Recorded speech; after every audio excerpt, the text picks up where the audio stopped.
ठीक है ना। आज हम पढ़ा रहे हैं डायरेक्ट वो एक्टिव से पैसिव पढ़ा रहे हैं। क्या पढ़ा रहे हैं हम? एक्टिव से पैसिव आप लोग पढ़ोगे। तो एक्टिव से पैसिव तो पढ़ोगे, लेकिन वो टेंस जो होंगे आपके इम्परेटिव होंगे। क्या होंगे?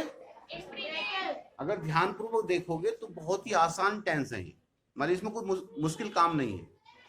अगर ध्यानपूर्वक नहीं देख रहे तो मुश्किल काम है, और ध्यानपूर्वक अगर आपने देख लिया तो ज्यादा मुश्किल काम नहीं, बहुत आसान टेंस होते हैं बनाना, बहुत ही इजी होता है इसको बनाना। ठीक है ना। तो इम्परेटिव सेंटेंस में जो है सब्जेक्ट यू छुपा होता है। सब्जेक्ट इम्परेटिव पहले हमें पता करना है। सबसे पहले क्या पता करना है हमें? इम्परेटिव सेंटेंस किस तरह के होते हैं। जब तक हम उसकी जांच नहीं होगी तो हम बनाएंगे कैसे? ठीक है ना। तो इसमें जो है इम्परेटिव सेंटेंस में सब्जेक्ट यू छुपा होता है। ठीक है ना। टेंस जो है वाक्य वर्ब से आरंभ होता है। ठीक है ना। वाक्य वर्ब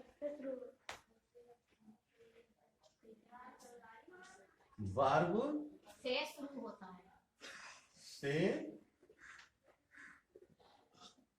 आरंभ, उधर देखते रहिए, होता है। ठीक है ना। ये जो वाक्य आरंभ होगा तो वर्ब से आरंभ होगा। ठीक। तो जो वाक्य आपका वर्ब से आरंभ होता है उसमें सब्जेक्ट यू छुपा होता है, तो समझ लो वो टेंस आपका इम्परेटिव सेंटेंस है। क्या है? इम्परेटिव सेंटेंस है। जानते नहीं। ठीक। तो ये तो हमारी टेंस की जो है पहचान होगी, हमें टेंस की पहचान करनी है। अब टेंस बनाना सीखते हैं हम। ठीक है ना। तो इम्परेटिव सेंटेंस का जो नियम है, सबसे पहले लाएंगे हम लेट। क्या लाएंगे? लेट लाएंगे, प्लस ऑब्जेक्ट लाएंगे। ठीक है ना। प्लस बी लाएंगे, और प्लस वर्ब यानी कि V3, वर्ब की थर्ड फॉर्म। V3 का मतलब क्या हो गया? वर्ब की थर्ड फॉर्म, और प्लस बाई, ठीक है ना, और प्लस यू। ठीक। लेट सबसे पहले क्या आएगा? लेट। उसके बाद क्या आएगा? ऑब्जेक्ट। ऑब्जेक्ट के बाद क्या आएगा? बी। बी के बाद V3 यानी कि वर्ब की थर्ड फॉर्म, फिर बाई, फिर यू। इसको हम लिख भी सकते, नहीं भी लिख सकते। ठीक है ना। इसका कोई इतना महत्वपूर्ण नहीं होता कि हमने लिखना जरूरी है। लिख दिया तो सही है, ना लिखा तब भी सही है। टेंस हमारा है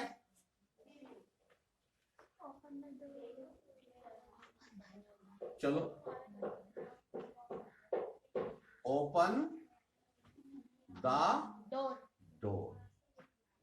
ये आपका टेंस है, ओपन द डोर। तो इसमें जो है ओपन क्या होगी? वर्ब। ओपन क्या हुई? वर्ब। द डोर क्या हुआ? ऑब्जेक्ट। ऑब्जेक्ट हुआ। तो सब्जेक्ट क्यों छुपा हुआ इसमें? तो इसको जो बनाएंगे सबसे पहले क्या लाएंगे? हम लेट लाएंगे। एक साथ सारे मत बोलो, धीरे बोलो। बी आगा, फिर क्या जाएगा? ओपन। जाते नहीं भाई। ठीक है ना। Bye you.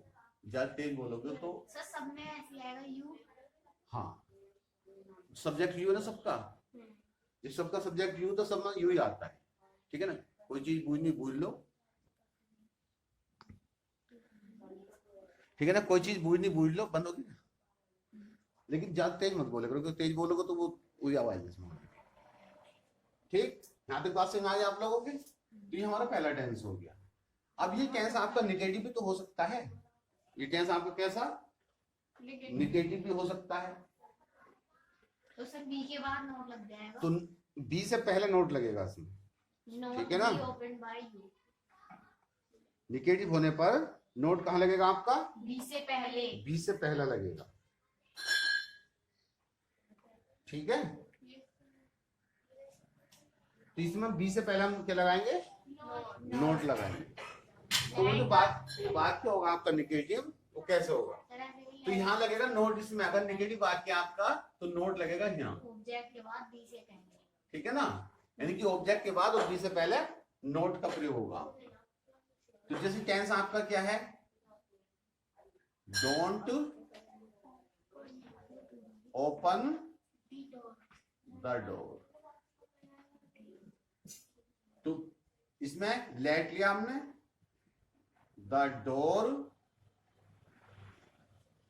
Note be open by you. तो इस तरह से आपका कोई भी इंपरेटिव सेंटेंस होगा वो बनेगा, ठीक है ना। तो कोई भारी चीज नहीं है, कोई भारी चीज है इसमें, नो सर। लेकिन इसके अलावा भी होते हैं, ठीक है ना, इसके अलावा भी होते हैं आपके टेंस। कुछ वाक्य लेट वाले होते हैं लेकिन इसमें थोड़ा अंतर होता है लेट वालों में। वो कुछ वाक्य इसमें लेट से हम बना रहे हैं, लेकिन कुछ टेंस हमारे जो ऐसे होते हैं, कुछ सेंटेंस इस तरह के होते हैं जिसमें लेट से आरंभ होते हैं, तो उनका भी बनाना होता हमें, ठीक है। जैसे लेट हिम, थर्ड जो आपका वाक्य है, let him go, let him do this work, do this work. क्या करना है इसमें, इसको भी हम वैसे ही करेंगे जैसे बना रहे हैं, उसी के आधार पर हम इसको बनाएंगे, ठीक है ना। अब बनाएंगे क्या, इसमें हम पहले लाए थे बाय यू, इसमें बाय यू नहीं आएगा इस टेंस में। इस टेंस में इतनी बात ध्यान रखना, बनाएंगे वही, सबसे पहले क्या लाएंगे, लेट, फिर उसके बाद ऑब्जेक्ट लाएंगे, फिर बी लाएंगे, बी3 यानी कि वर्ब की थर्ड फोर लाएंगे, फिर बाय लाएंगे, और फिर जो भी इसमें जो है सब्जेक्ट होगा उसको ले आएंगे, ठीक है ना। तो सब्जेक्ट क्या होगा बताता हूं मैं आप लोगों को।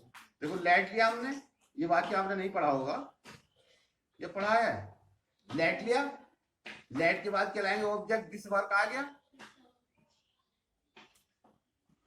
फिर ऑब्जेक्ट के बाद क्या आएगा, बी, ऑब्जेक्ट के बाद बी आया, डू का डन हो जाएगा, बाय आया। अब ये सब्जेक्ट हमारा वहां पहुंच जाएगा ऑब्जेक्ट में, तो ये हिम ही रहेगा यहाँ, ठीक है ना। अगर कोई नाम होता तो नाम आ जाता है, यहाँ यू होता तो यू आ जाता, अस होता तो अस आ जाता। तो ये वाक्य इस तरह का बनेगा, ठीक है ना। लेकिन ये तो आपने बनाने सीख लिए, इसके अलावा भी वाक्य और होते हैं इंपरेटिव में, ठीक है ना। वो कैसे होते हैं, कुछ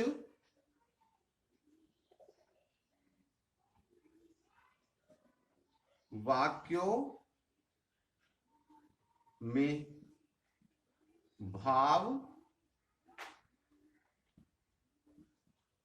भावानुसार, ठीक है ना, you are requested, you are requested to, ठीक है ना, यू आर ordered to, तथा you are advised, you are advised to का प्रयोग करके बनाए जाते। तो कुछ वाक्य हम जो है इनका प्रयोग कर कर बनाते हैं, ठीक है ना। यहां तक बात क्लियर हो गई। अब बात आती है कि हम बनाते कैसे, इनका प्रयोग कर कर तो बनाते हैं हम, तो हम बनाते कैसे, ये बात आती है। तो भाव के अनुसार, जिसे आपका टेंस है, प्लीज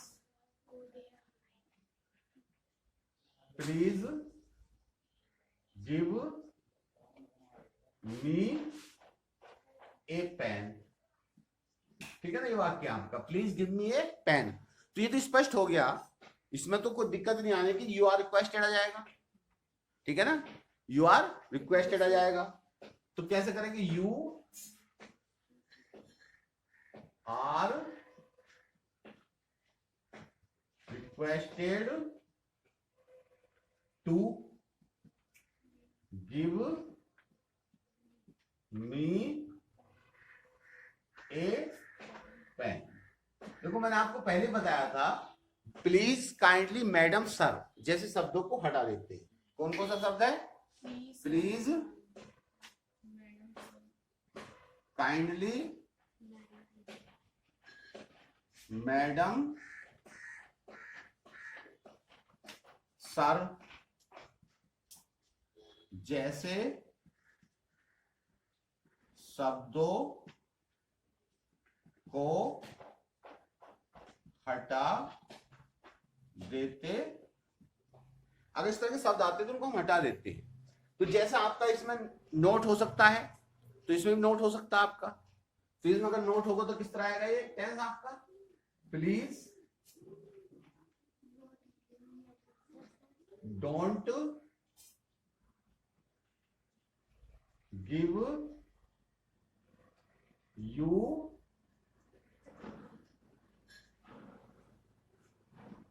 गिव हिम कर दो, गिव हिम अ पेन, ठीक है ना।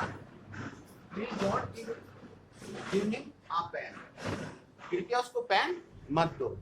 तो क्या करेंगे, नोट जो आएगा वो टू से पहला आएगा, इतना ध्यान रखना। You are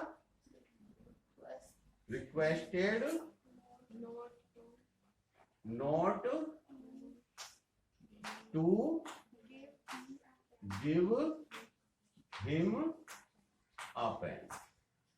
any problem? इसके बाद वाक्य आपका ये है,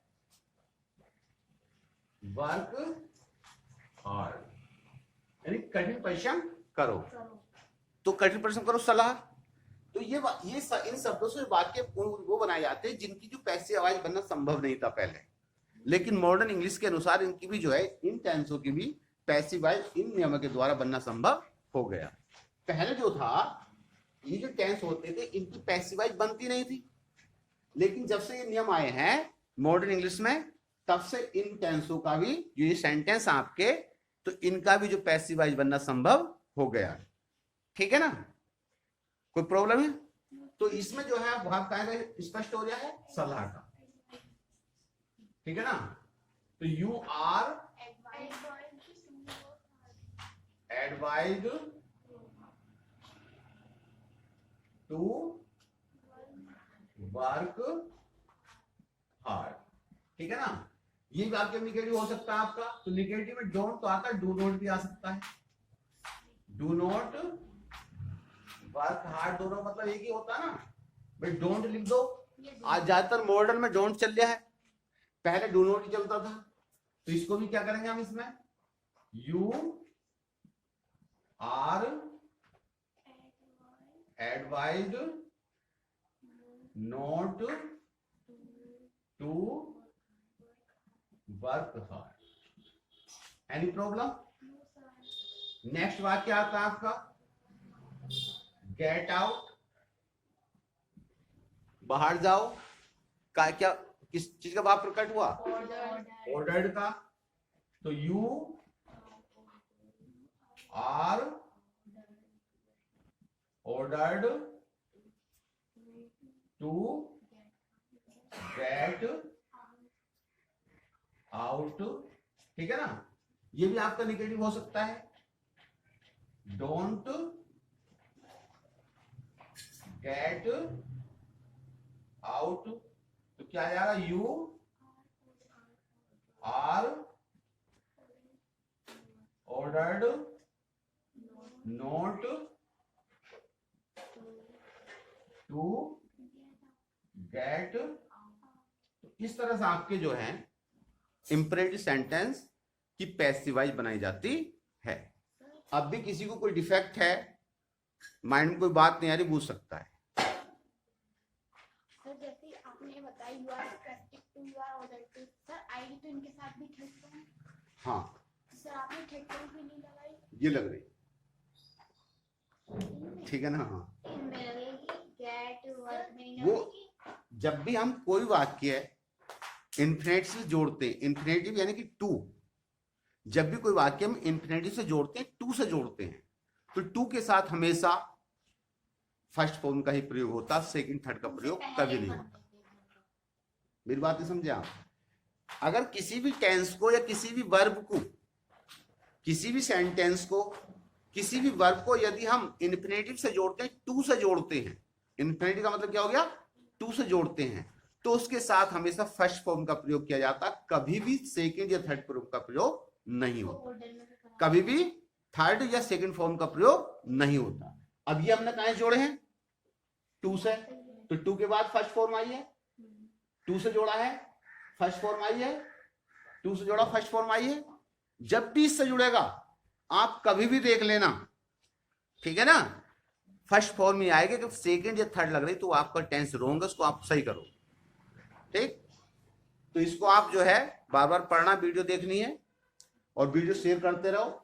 जिन बच्चों ने सब्सक्राइब नहीं किया सब्सक्राइब भी करो। देखो शेयर करने का फायदा क्या होता है, जो बच्चों को नहीं मिल पा रही बेचारों को उन्हें जो है वीडियो देखने मिल जाएगी।